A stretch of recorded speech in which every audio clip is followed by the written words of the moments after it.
नमस्कार, जय हिंद, वंदे मातरम। दोस्तों, स्वागत है आप सभी का आपके अपने YouTube channel study CBL classes में।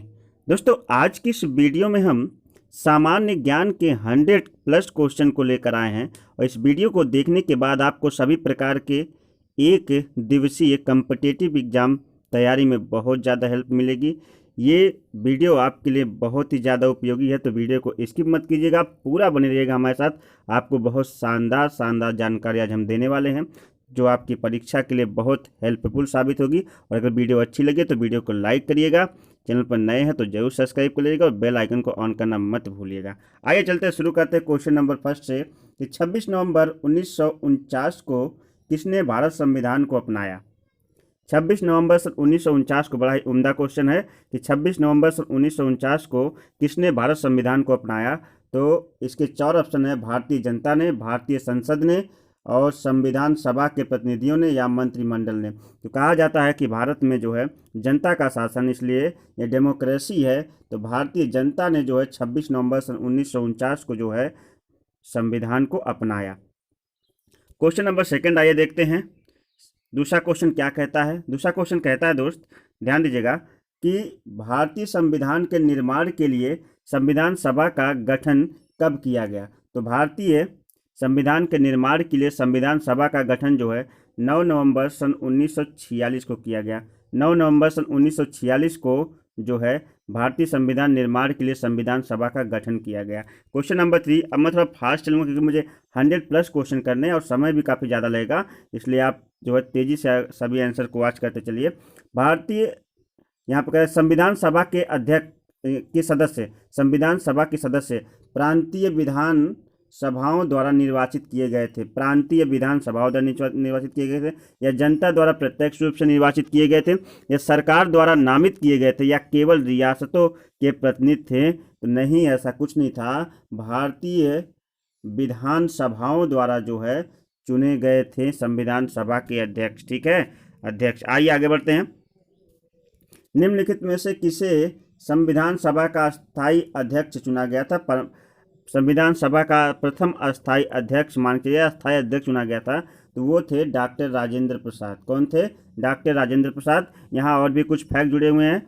देखिए, डॉक्टर BR अम्बेडकर अर्थात भीमराव अम्बेडकर को जो है संविधान का निर्माता कहते हैं। The father of constitution, doctor BR Ambedkar. ठीक है, इस क्वेश्चन को भी तैयार करिएगा। आगे बढ़ते हैं। क्वेश्चन नंबर 5, निम्नलिखित में से किसने संविधान के प्रारूप समिति के अध्यक्ष के तौर पर कार्य किया।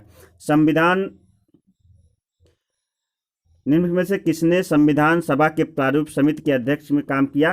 तो संविधान सभा के प्रारूप समिति के रूप में डॉक्टर BR अम्बेडकर ने कार्य किया है। किसने किया है? Doctor BR Ambedkar. मैंने अभी बताया, इन्हें जो है संविधान सभा का अध्यक्ष भी कहते हैं। इन्हें जो है संविधान सभा का क्या कहते हैं? अध्यक्ष। आगे बढ़ते हैं नेक्स्ट अगले क्वेश्चन की तरफ। क्वेश्चन नंबर 6 आ जाइए फटाफट, वीडियो में पूरे बने रहिएगा, बहुत सारी जानकारी मिलने वाली है। निम्नलिखित में से कौन सा संविधान सभा के प्रारूप समिति के अध्यक्ष नहीं थे। तो देखिएगा कौन नहीं थे। तो AM मुंशी और N गोपाल स्वामी अयंकर, या अल्लाद स्वामी, या सरदार वल्लभ भाई पटेल। तो यहाँ पर अल्लादी कृष्णा स्वामी जो है संविधान सभा के प्रारूप समिति के अध्यक्ष नहीं थे, इस बात को याद रखिएगा। आइए आगे बढ़ते हैं। देखिए, बहुत ही शानदार सा प्रश्न आ गया है जो आपकी बड़ी जानकारी का है। उम्दा क्वेश्चन है ये, और बहुत बार ये कम्पिटिटिव एग्जाम में पूछा जाता है। आज का मेरा जो पूरा का पूरा एक संविधान स्पेशल है। आज मैं संविधान के बारे में बहुत सारी बातें बताने वाला हूँ। ठीक है, तो संविधान सभा द्वारा संविधान निर्माण में कितना समय लिया गया, यानी हमारा भारतीय संविधान कितने दिनों में बनकर तैयार हुआ। तो उसको बनाने में जो समय लगा वो याद रखिएगा, 2 वर्ष 11 माह 18 दिन जो है हमारा संविधान निर्माण में लगा था। कितना लगा था? 2 वर्ष 11 माह और 18 दिन। ठीक है दोस्त, कितना लगा था? 2 वर्ष 11 माह और 18 दिन। ये हमारे संविधान के निर्माण में जो है क्या लगा था? समय लगा था 2 वर्ष 11 माह 18 दिन। आइए आगे बढ़ते हैं 8वें क्वेश्चन की तरफ। संविधान सभा की पहली बैठक कब हुई थी? बहुत ही महत्वपूर्ण प्रश्न। संविधान सभा की पहली बैठक कब हुई थी? तो पहली बैठक संविधान सभा की जो हुई थी वो याद रखिएगा 9 दिसंबर सन 1946 ईस्वी में संविधान सभा की पहली बैठक हुई थी? 9 दिसंबर सन 1946 ईस्वी में, 9 दिसंबर सन 1946 ईस्वी में संविधान सभा की पहली बैठक हुई थी। और 9वां क्वेश्चन है, संविधान सभा होती है तो सामान्य कानूनों के निर्माण के लिए, सामान्य कानूनों के परिवर्तन के लिए, किसी देश के संविधान निर्माण हेतु विशेष तौर पर गठित, या किसी देश के बजट निर्माण हेतु गठित। तो संविधान किसी देश के संविधान निर्माण हेतु विशेष तौर पर गठित या सामान्य कानूनों के निर्माण, किसी देश के संविधान निर्माण हेतु विशेष तौर पर गठित जो है ये करने का कार्य जो हमारा संविधान करता है। कौन करता है? संविधान। तो ये ऑप्शन आपका सी सही हो जाएगा। आगे बढ़ते हैं क्वेश्चन नंबर 10 की तरफ। संविधान सभा की मूल संरचना है, संविधान सभा की मूल संरचना है, संरचना के में संघीय, जबकि भावना में एकल या फिर कठोर या पूरी संघीय। तीन तो ऑप्शन एक ही है, तीनों को मिला करके, इन तीनों ऑप्शनों को मिला करके अगर देखा जाए, तीनों ऑप्शनों को मिला करके इनको, तो ये तो सबका निचोड़ जो है इसमें दे दिया है इस वाले क्वेश्चन में, इसलिए ये वाला ऑप्शन हमारा जो है सही हो जाएगा। कौन सा ऑप्शन? क्वेश्चन नंबर ए का जो ऑप्शन है वो सही होगा। ठीक है दोस्त, ये आगे बढ़ते हैं। चलिए आइए बढ़ते हैं आगे, क्वेश्चन नंबर 11 की तरफ चलते हैं। क्वेश्चन नंबर 11 क्या कहता है, या ध्यान दीजिएगा। क्वेश्चन नंबर 11 हमसे कहता है कि भारतीय संविधान द्वारा व्यवस्था की गई है। किसकी? द्विसदनीय व्यवस्था, एक सदनीय व्यवस्था, अध्यक्षीय प्रणाली या सर्वाधिकारी व्यवस्था। तो देखिए, भारतीय संविधान द्वारा जो व्यवस्था की गई है, भारतीय संविधान द्वारा जो व्यवस्था की गई है, इस ऑप्शन को देखिएगा, इसका जो ऑप्शन सही है कि द्विसदनीय व्यवस्था। ये भारतीय संविधान द्वारा व्यवस्था की गई है द्विसदनीय व्यवस्था की। किसकी दोस्त? द्विसदनीय व्यवस्था की भारतीय संविधान द्वारा व्यवस्था की गई है। आगे बढ़ते हैं क्वेश्चन नंबर 12 की तरफ।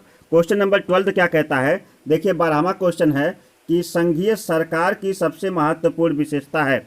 संघीय सरकार की सबसे महत्वपूर्ण विशेषता है, तो संघीय सरकार की सबसे महत्वपूर्ण विशेषता यह है कि वह शक्तियों, यहाँ संघीय, यहाँ देखिएगा ध्यान से, सबसे महत्वपूर्ण विशेषता है यह कि संघीय एवं राज्य सरकारों के बीच शक्तियों का विभाजन करना। संघीय एवं राज्य सरकारों के बीच शक्तियों का क्या करना? विभाजन करना। अगला क्वेश्चन है, बहुत महत्वपूर्ण क्वेश्चन निकल के आ रहा, देखते चलिए दोस्त। आप भारतीय संविधान का वर्णन किस रूप से करेंगे? आप भारतीय संविधान का वर्णन किस रूप से करेंगे? ध्यान दीजिए, बड़ा ही लाजवाब क्वेश्चन आ गया कि आपके ऊपर कुछ फैसले छोड़े जा रहे हैं जिसको आपको निभाना है। तो आप भारतीय संविधान का वर्णन किस प्रकार से करेंगे?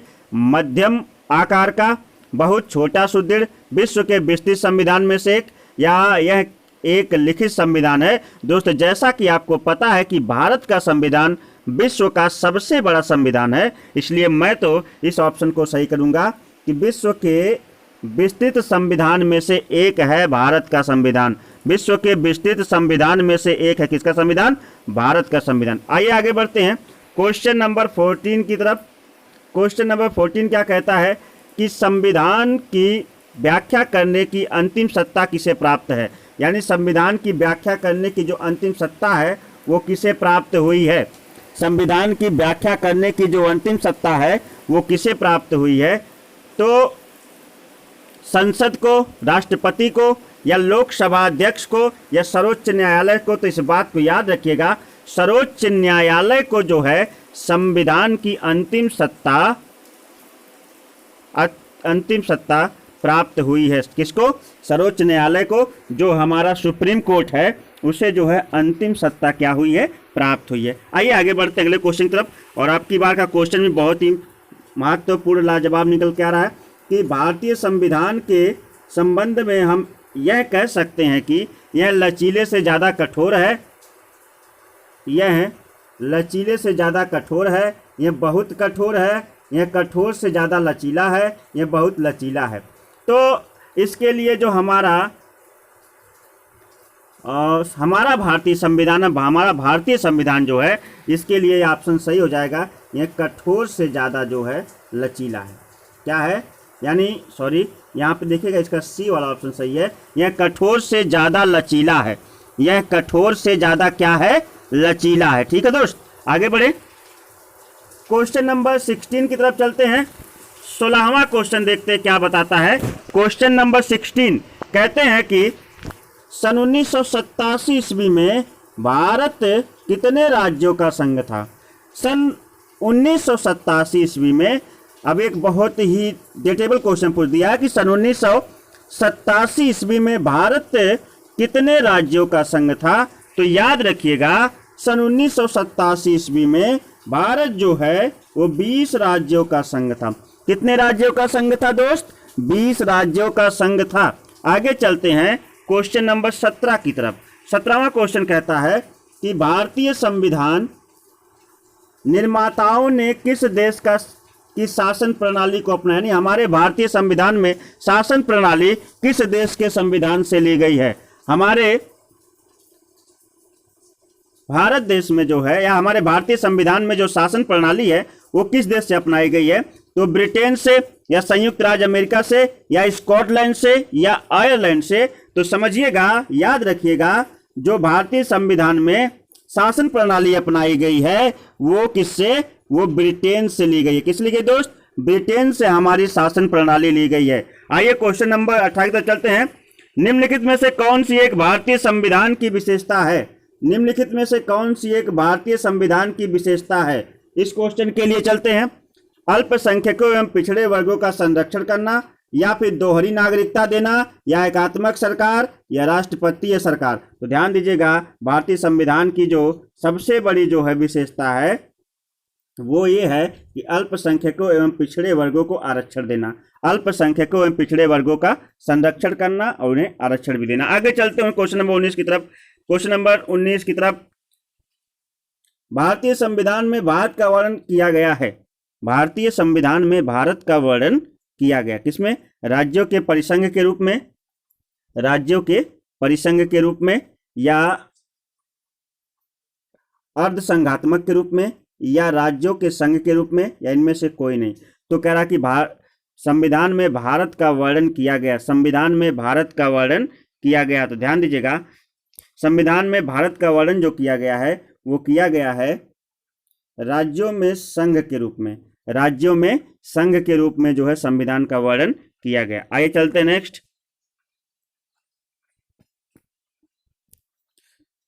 संसदीय व्यवस्था में कार्यपालिका उत्तरदायी होती है। संसदीय व्यवस्था में कार्यपालिका उत्तरदायी होती है प्रत्यक्ष तौर पर, या फिर विधायिका के प्रति, या न्यायपालिका के प्रति, या इनमें से कोई नहीं। तो इसका आंसर जो हो जाएगा विधायिका के प्रति। विधायिका के प्रति संसदीय व्यवस्था में कार्यपालिका उत्तरदायी होती है। आइए नेक्स्ट क्वेश्चन आगे बढ़ते हैं, क्वेश्चन नंबर 21 की तरफ चलते हैं। कहा कि भारतीय संविधान के तौर पर कौन सी व्यवस्था अमेरिका से मिलती है? ध्यान दीजिए, मैं सारे चारों ऑप्शन नहीं बताऊंगा, मैं केवल एक ऑप्शन, चारों ऑप्शन आप दो देखते चलिए कि विधि के शासन के रूप में, मूल अधिकार के रूप में, राजनीतिक निर्देशक तत्व के रूप में, या देश संवैधानिक व्यवस्था के रूप में। तो इसका सही हो जाएगा मूल अधिकार जो हमारा वो कहाँ से लिया गया है? वो अमेरिका से लिया गया। हमारा जो मूल अधिकार हमारे भारतीय संविधान का वो अमेरिका के संविधान से लिया गया। ठीक है, आगे चलते हैं। क्वेश्चन नंबर 22 है, भारतीय संविधान का कौन सा भाग संविधान निर्माताओं के आदर्शों और मंतव्यों को परिलक्षित करता है? भारतीय संविधान का कौन सा भाग जो है संविधान निर्माताओं, आदर्शों को, मंतव्यों को जो क्या करता है? परिलक्षित करता है। तो इसमें जो है हम सबसे पहले पढ़ते हैं प्रस्तावना। ये प्रस्तावना जो है भारतीय संविधान निर्माताओं के आदर्शों एवं मंतव्यों को परिलक्षित करता है। आगे चलते हैं। पंचायती राज प्रणाली में ग्राम पंचायत का गठन होता है। बहुत ही महत्वपूर्ण क्वेश्चन है, वो देखिएगा। इसको कई प्रकार के जो है कॉम्पिटिटिव एग्जाम में पूछा गया है। तो पंचायती राज प्रणाली में ग्राम पंचायत का गठन होता है किस स्तर पर? कहा कि ग्राम स्तर पर, प्रखंड स्तर पर, नगर स्तर पर, या फिर जो है जिला स्तर पर। इसको देखिएगा, ये जो है ग्राम स्तर पर जो है, इसका ऑप्शन सही हो जाएगा। ग्राम स्तर पर जो पंचायती राज प्रणाली में ग्राम पंचायतों का गठन होता है। आगे चलते हैं, नेक्स्ट क्वेश्चन की तरफ बढ़ते हैं।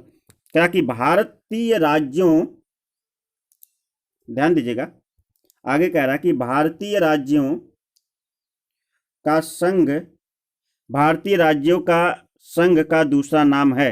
भारतीय राज्यों के संघ का दूसरा नाम है, तो भारतीय राज्यों के संघ का दूसरा नाम ही हमारा जो है भारत है। क्या है दोस्त? भारत। इस बात को याद रखिएगा, ये हमारा भारत है। भारत जो है भारतीय राज्यों के संघ का दूसरा नाम है। आगे बढ़ते हैं।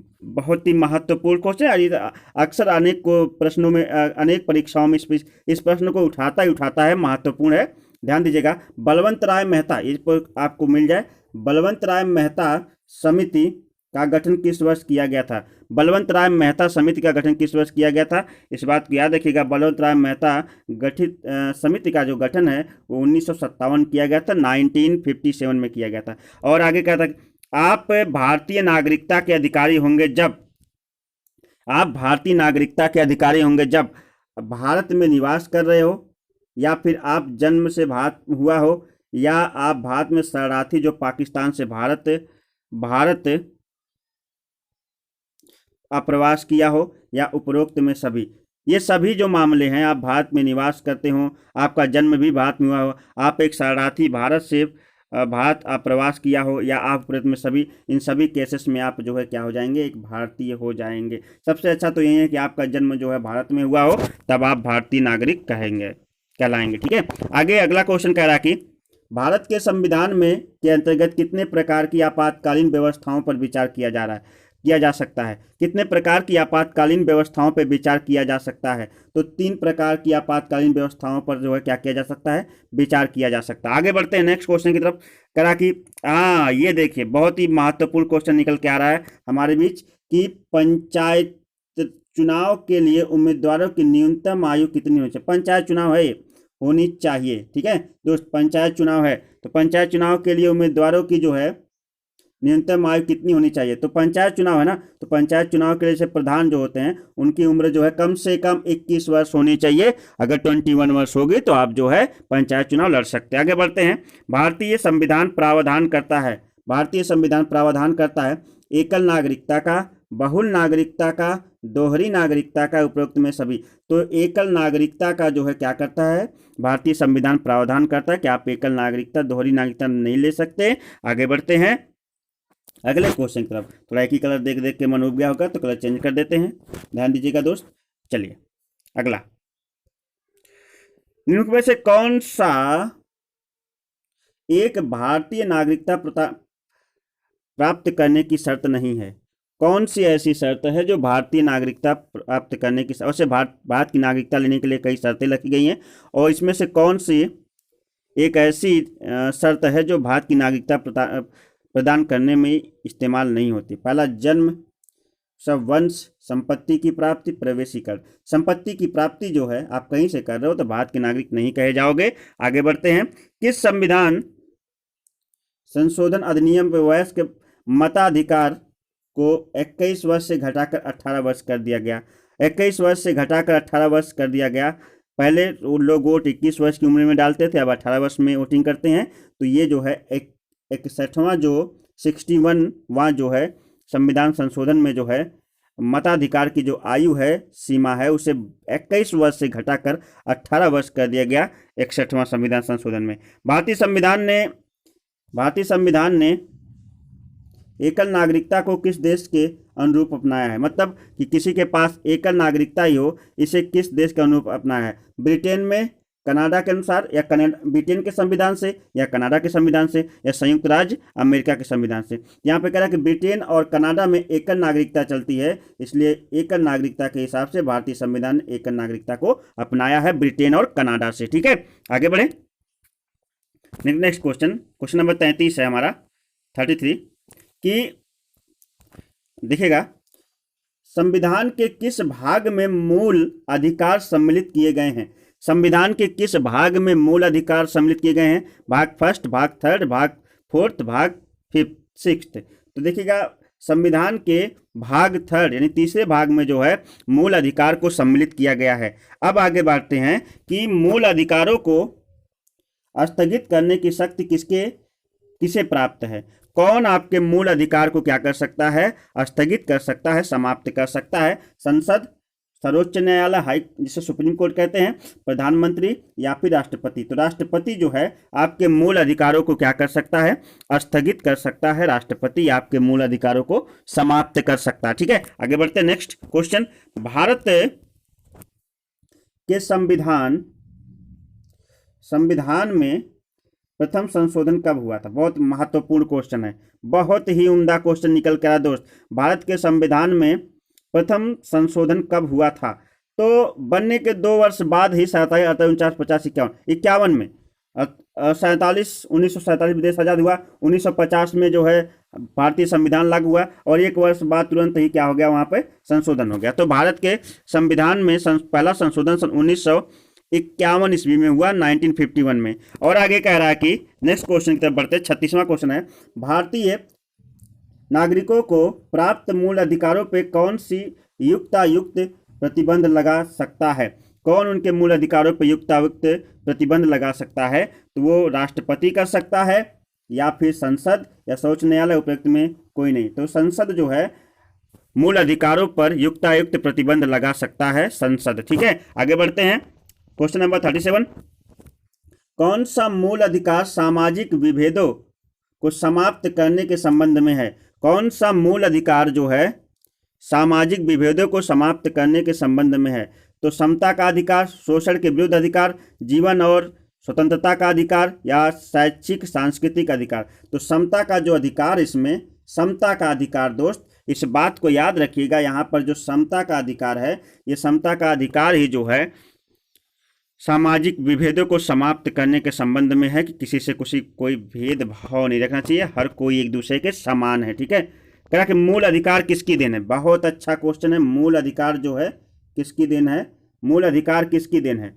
तो मूल अधिकार है सर्वोच्च न्यायालय की देन या संविधान की देन या फिर बहुसंख्यक की देन या सरकार की देन। तो संविधान की देन है मूल अधिकार। हमें जो मूल अधिकार मिला है वो हमारे संविधान से मिला, इसलिए संविधान हमारा सर्वोपरि है। ठीक है, आगे बढ़ते हैं 39वें क्वेश्चन की तरफ। 39 क्वेश्चन पे हम आ चुके हैं और बहुत ही महत्वपूर्ण क्वेश्चन निकल के आ रहा है 39। भारतीयों को कितने मूल अधिकार प्राप्त? बहुत बढ़िया क्वेश्चन दोस्त, बहुत उम्दा क्वेश्चन। अब भारतीयों को पहले 7 मूल अधिकार थे, अब निकल के आगे कितने? 6 मूल अधिकार। संपत्ति के अधिकार को हटा दिया गया, इस बात को याद रखिएगा। इसलिए अब भारतीयों के कुल मूल अधिकारों की संख्या हो गई है 6। तो भारतीयों के कुल 6 मूल अधिकार हैं, इस बात को याद रखिएगा। आइए बढ़ते हैं नेक्स्ट। बड़े 1991 संविधान संशोधन अधिनियम के अंतर्गत विधानमंडल के सदस्यों की संख्या में कितने प्रतिशत तक मंत्री परिषद की अनुमति प्रदान की गई है? बड़ा महत्वपूर्ण क्वेश्चन है। तो 91 संविधान संशोधन के अंतर्गत 15 जो है प्रतिशत मंत्रिपरिषद की अनुमति प्रदान की गई है विधानमंडल के सदस्यों की संख्या में। ठीक है, 15%। आगे बढ़ते हैं। आगे है कि भारतीय नागरिकों के मूल कर्तव्यों का उल्लेख किसमें किया गया है? आपके मूल कर्तव्यों का जो उल्लेख है भारतीय नागरिकों के, वो संविधान के जो है 4th ए भाग में, हाँ 4 का भाग में जो है भारतीयों के मूल कर्तव्यों का उल्लेख किया गया है 4th ए में। आगे चलते हैं। बहुत महत्वपूर्ण क्वेश्चन है ये भी कि संविधान में मूलभूत कर्तव्यों को सम्मिलित किया गया है। संविधान में मूलभूत कर्तव्यों को क्या किया गया है? सम्मिलित किया गया है। तो सम्मिलित किया गया है, इसका जो जवाब हो जाएगा वो 1976 में। कब सम्मिलित किया गया है? 1976 में जो है संविधान में मूल कर्तव्यों को सम्मिलित किया गया। मूल कर्तव्यों को कब सम्मिलित किया गया? 1976 में। आइए नेक्स्ट आगे बढ़ते हैं अगला क्वेश्चन की तरफ। अगला क्वेश्चन करा कि 43वां क्वेश्चन है ये कि नीति निर्देशक सिद्धांत संविधान के किस भाग में सम्मिलित किए गए? नीति निर्देशक सिद्धांत है ये। तो नीति निर्देशक सिद्धांत दोस्त याद रखिएगा, ये संविधान के जो है 4th संविधान के भाग 4th में क्या किया गया है? सम्मिलित किया गया। आगे बढ़ते अगले क्वेश्चन की तरफ। अगला क्वेश्चन 44वां है। थोड़ा सा इसमें इसका जो ऑप्शन है आपको अगले पार्ट में मिलेगा, देखिएगा कि कह रहा कि निम्नलिखित में से किस नीति निर्देशक के बारे में संविधान मौन है। किस नीति निर्देशक के बारे में संविधान हमारा मौन है? कामगारों की आजीविका के संबंध में, कामगारों की आजीविका के संबंध में हमारा संविधान मौन है, या फिर आगे कह रहा है कि गरीबों की कानूनी सहायता के संबंध में, या अनिवार्य प्राथमिक शिक्षा के संबंध में, या वयस्क शिक्षा के संबंध में। तो वयस्क शिक्षा के संबंध में जो है हमारा संविधान मौन है कि वयस्कों को शिक्षा का अवसर प्रदान नहीं है, इसलिए हमारा संविधान क्या है? मौन है। भारत का राष्ट्रपति है, ध्यान दीजिएगा, बहुत महत्वपूर्ण क्वेश्चन है। भारत का राष्ट्रपति है क्या सरकार का प्रमुख, राज्य का प्रमुख, या फिर भारत के, ध्यान दीजिएगा, भारत का राष्ट्रपति है सरकार का प्रमुख या राज्य का प्रमुख, या फिर राज्य के साथ साथ सरकार का प्रमुख, उपरोक्त में सभी। तो जो भारत का राष्ट्रपति है ना, वो राज्य नहीं बल्कि राज्य के साथ साथ सरकार का भी प्रमुख है, सरकार का भी क्या है? प्रमुख है। ठीक है, आगे चलते हैं। 52वां संविधान संशोधन या 52वां संविधान अधिनियम 1985 किससे संबंधित है? ऐसे क्वेश्चन आ जाते हैं तो अधिकांश लोगों को याद नहीं रहता, इसलिए ऐसे क्वेश्चन को जरूर याद किया करिए। और ये चाहे वो आपकी एसएससी हो, चाहे यूपीट्रिपल हो, चाहे आपके जो है सिविल एग्जाम हो, सब में इस प्रकार के क्वेश्चन आते ही रहते हैं। 52वां संविधान संशोधन सन 1985 किससे संबंधित है? 52वां संविधान संशोधन सन 1985 किससे संबंधित है? तो ये है दल बदल अनहर्ताएं से संबंधित है। दल बदल जो है किससे? अनहर्ताओं से संबंधित है। आगे चलते हैं। क्वेश्चन नंबर 46, संघीय कार्यपालिका संवैधानिक प्रमुख है। संघीय कार्यपालिका का संवैधानिक प्रमुख है, कौन है? इसको भी देखते हैं। संघीय कार्यपालिका का संवैधानिक प्रमुख है राष्ट्रपति, प्रधानमंत्री, मंत्रिपरिषद, मंत्री, प्रधानमंत्री, या भारत के मुख्य न्यायाधीश। तो यहाँ पर जो है राष्ट्रपति निकल के आ रहा है कि राष्ट्रपति संघीय कार्यपालिका का संवैधानिक प्रमुख होता है। क्वेश्चन नंबर 48 पे आते हैं। 48वां क्वेश्चन कहता है कि किस भारतीय संविधान संशोधक द्वारा किन्हीं विशेष परिस्थितियों में नीति निर्देशक सिद्धांतों को मूल अधिकारों के रूप में महत्व देने का प्रावधान है? किस संविधान संशोधन द्वारा किन्हीं विशेष परिस्थितियों में नीति निर्देशक सिद्धांतों का मूल अधिकारों के ऊपर अधिक महत्व देने का प्रावधान है? तो ये जो है 42वां संविधान जो संशोधन चला, उसमें जो है नीति निर्देशक जो हमारे तत्व थे, मूल अधिकार थे, के ऊपर अधिक महत्व देने का प्रावधान किया गया है। आगे बढ़ते हैं। देखिए, बहुत ही आसान सा और छोटा सा क्वेश्चन निकल के आ रहा है कि राष्ट्रपति जो होता है, महत्वपूर्ण भी है कि हमारा भारत का जो राष्ट्रपति जो होता है, भारत का राष्ट्रपति, वो अपना त्याग पत्र किसे सौंपता है? तो राष्ट्रपति देखिएगा अपना त्याग पत्र उपराष्ट्रपति को देता है। और आपसे पूछा जाए कि भारत का उपराष्ट्रपति अपना त्याग पत्र किसे देता है, तो आप किसे बताएंगे? आप बताएंगे राष्ट्रपति को। और अगर आपसे पूछा जाए कि प्रधानमंत्री अपना त्याग पत्र किसे देता है, तो वो भी देता है राष्ट्रपति को अपना। अगर ये आपके पास ये प्रश्न है कि सर्वोच्च न्यायालय का प्रमुख न्यायाधीश किसे अपना त्याग पत्र देता, तो भी राष्ट्रपति को देता है। और हाँ, राष्ट्रपति की शपथ किसके सामने होती है? तो सर्वोच्च न्यायालय के राष्ट्रपति जो है। आगे बढ़ते हैं। सर्वोच्च न्यायालय के मुख्य न्यायाधीश के सामने। निम्नलिखित में से कौन शांति युद्ध की घोषणा कर सकता है? निम्नलिखित में से कौन शांति युद्ध की घोषणा कर सकता है? शांति या युद्ध की घोषणा कौन कर सकता है? किसी देश में शांति या युद्ध की घोषणा करने वाला जो है भारत का राष्ट्रपति होता है। इस बात को याद रखिएगा, किसी देश का जो राष्ट्रपति होता है वो देश के प्रति शांति या युद्ध की घोषणा कर सकता है। आइए आगे बढ़ते हैं नेक्स्ट क्वेश्चन की तरफ। अगला क्वेश्चन हमारा कहता है भारत का राष्ट्रपति युद्ध घोषणा कर सकता है। भारत का राष्ट्रपति युद्ध घोषणा कर सकता है आपातकाल के तीनों, अभी मैंने आपको बताया ना आपातकाल 3 प्रकार के होते हैं, तो आपातकाल के तीनों रूपों की जो है घोषणा कर सकता है कौन? भारत का राष्ट्रपति। ठीक है, आगे बढ़े। आगे कह रहा है कि क्या भारत के राष्ट्रपति को निषेधाधिकार की शक्ति प्रदान है? क्या भारत के राष्ट्रपति को निषेधाधिकार की शक्ति प्रदान है? तो निषेधाधिकार की शक्ति, जी हाँ, भारत के राष्ट्रपति को 100% निषेधाधिकार की किसी चीज को मना करने की शक्ति प्रदान है। आगे बढ़ते हैं। आगे है प्रथम पिछड़ा वर्ग आयोग के अध्यक्ष कौन थे? प्रथम पिछड़ा वर्ग आयोग के अध्यक्ष कौन थे? महत्वपूर्ण क्वेश्चन निकल के आ रहा है यहाँ से, इसको भी ध्यान दीजिएगा। प्रथम जो है पिछड़ा वर्ग आयोग के अध्यक्ष कौन थे? तो प्रथम पिछड़ा वर्ग आयोग के अध्यक्ष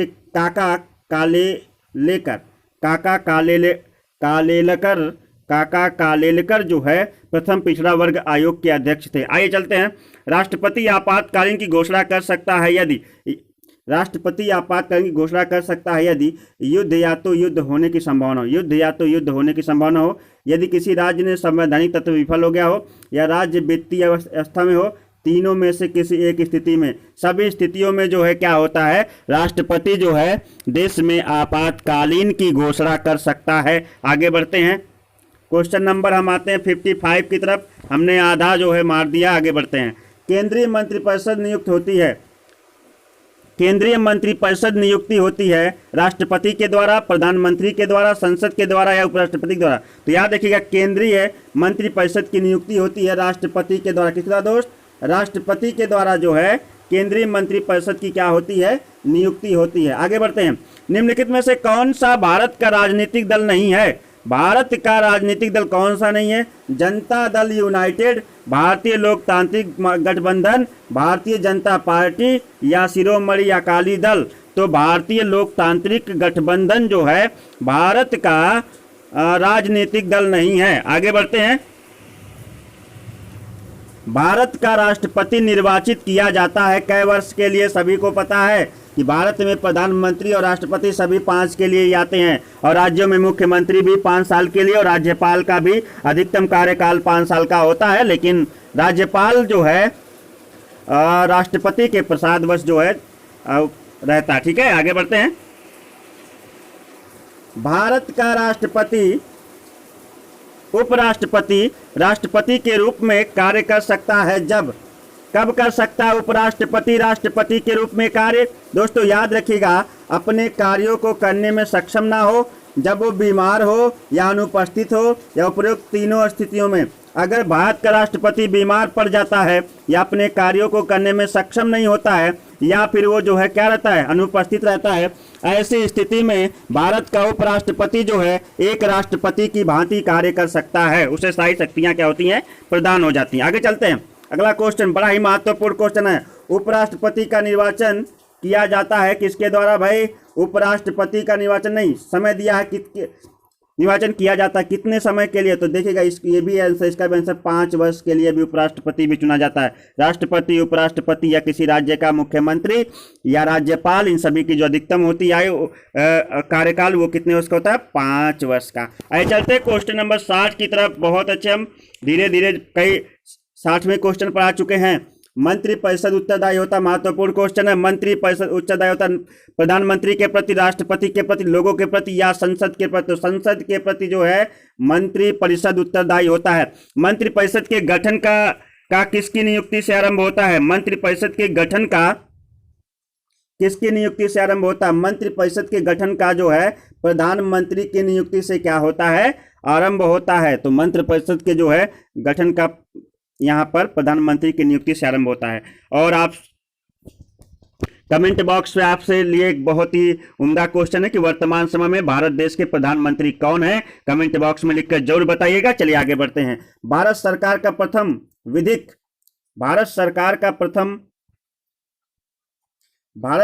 प्रथम विधि अधिकारी है सर्वोच्च न्यायालय के मुख्य न्यायाधीश, विधि मंत्री, महान्यायवादी या उपरोक्त में से कोई नहीं। तो याद रखिएगा, जो महान्यायवादी होता है वही जो है भारत सरकार का प्रथम विधि अधिकारी होता है।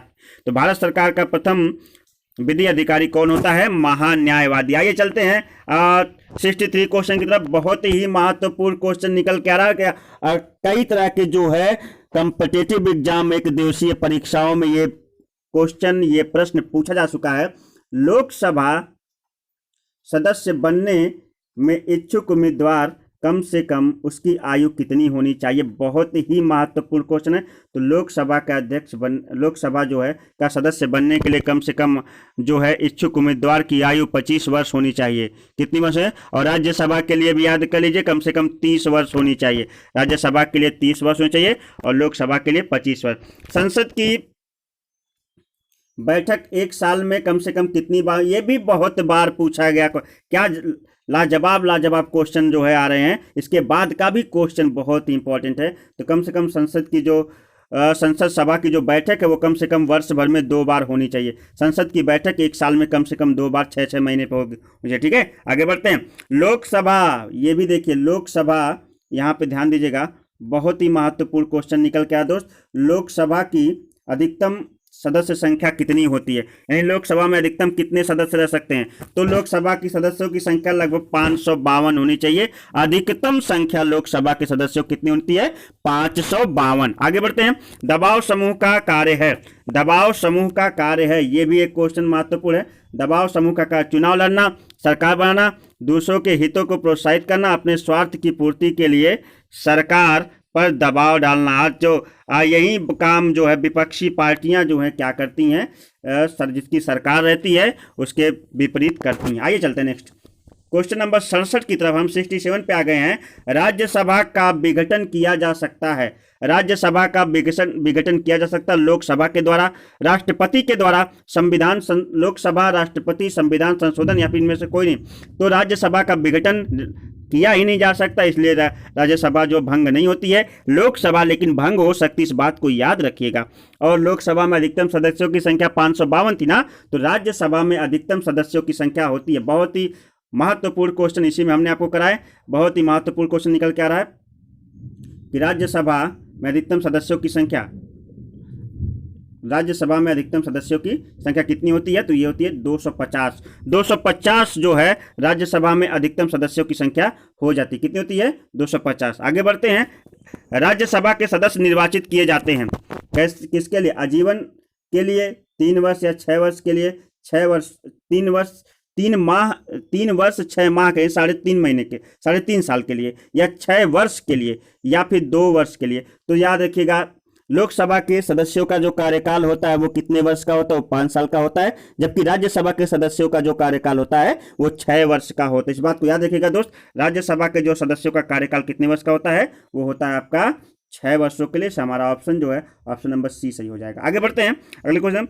धन विधेयक लगाया जाता है केवल लोकसभा के द्वारा, केवल राज्यसभा के द्वारा, क्रमशः दोनों के सदनों के द्वारा, या लोकसभा राज्यसभा की संयुक्त बैठक के द्वारा। तो इसका जो ऑप्शन है निकल के आ रहा है कि धन विधेयक किसके द्वारा, केवल धन विधेयक लगाते हैं किसके द्वारा, धन विधेयक जो लगाया जाता है वो केवल और केवल जो है लोकसभा के द्वारा। किसके द्वारा, लोकसभा के द्वारा जो है, केवल लोकसभा के द्वारा धन विधेयक लगाया जाता है। ठीक है, केवल लोकसभा के द्वारा। आगे बढ़ते अगले क्वेश्चन की तरफ। Question number 71। राज्यसभा की कार्यकारी शक्ति का प्रधान होता है, राज्यसभा की कार्यकारी शक्ति का प्रधान होता है, कौन होता है, राज्यपाल, मुख्यमंत्री, राज्य मंत्री, या फिर राज्य विधान परिषद। तो आपसे राज्य में जो है सबसे राज्य की कार्यकारी शक्ति का जो, राज्य की कार्यकारी शक्ति का जो प्रमुख होता है वो होता है राज्यपाल। इस बात का ठीक है, राज्यपाल जो है राज्य की कार्यकारी शक्ति का क्या होता है, प्रमुख होता है। अब आगे बढ़ते हैं।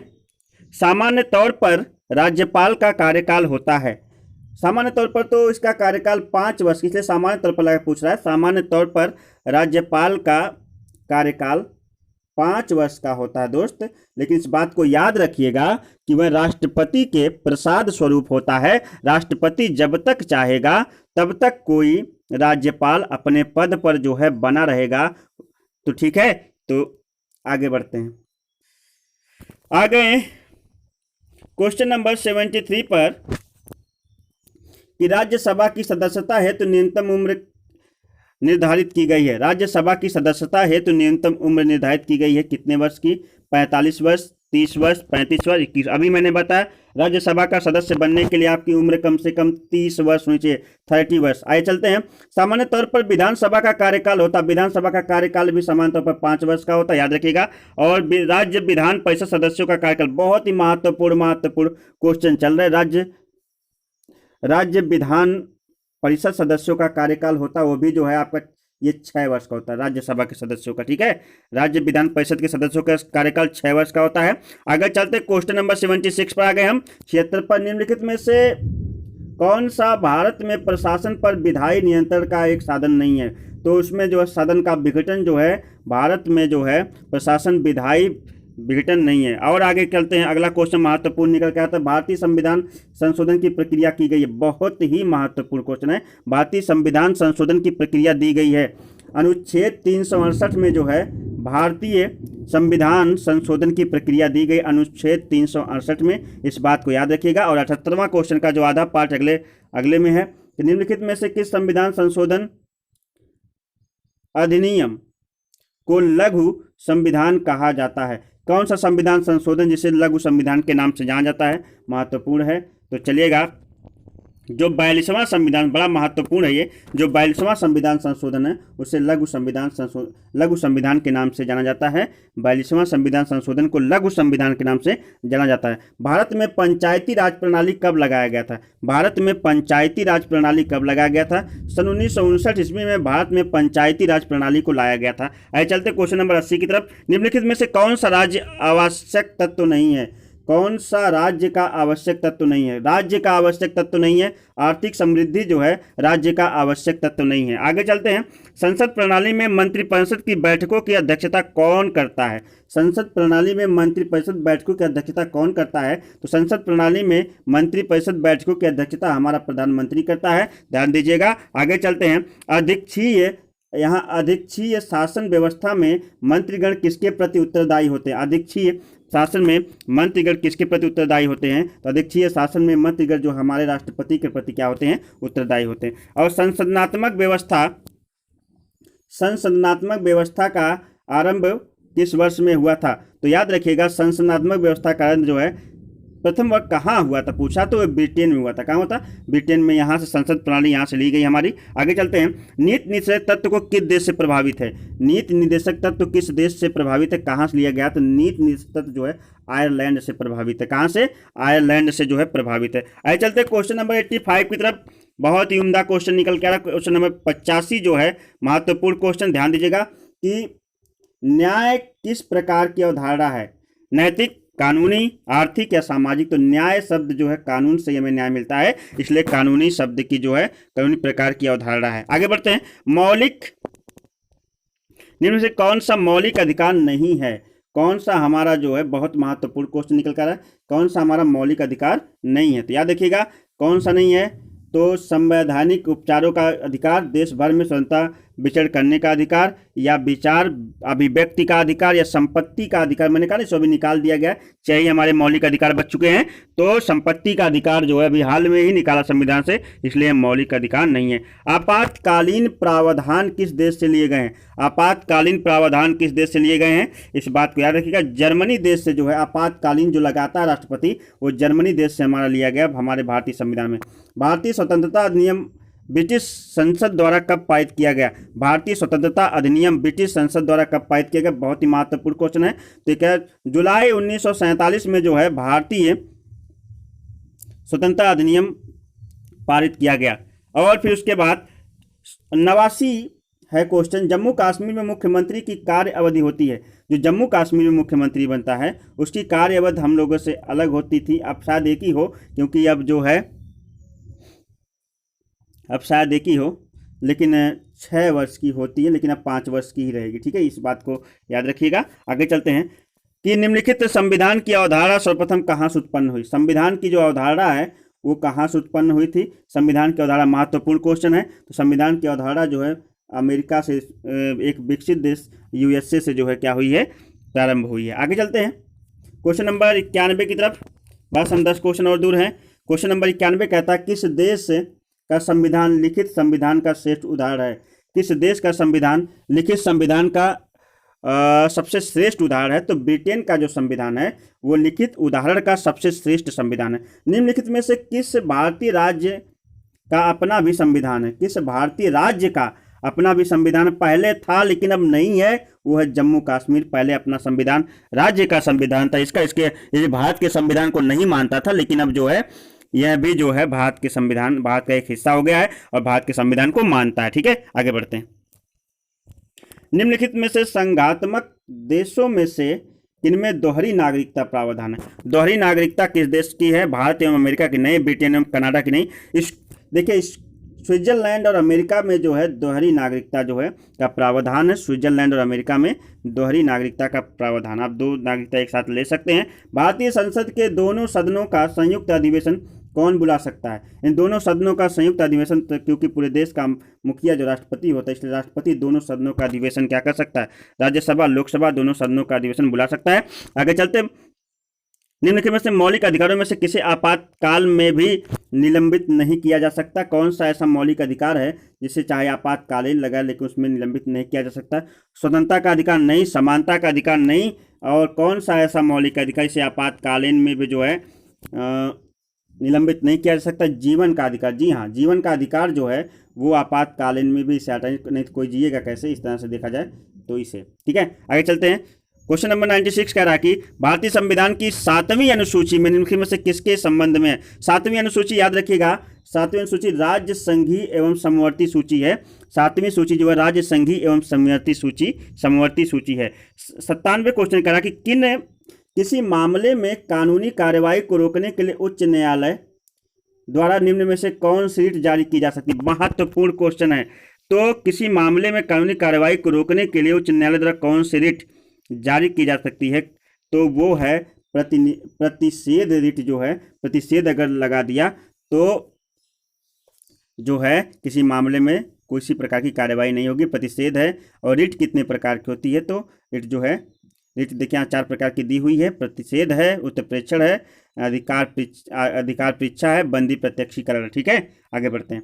कैबिनेट मिशन का प्रमुख कौन था? कैबिनेट मिशन का प्रमुख कौन था?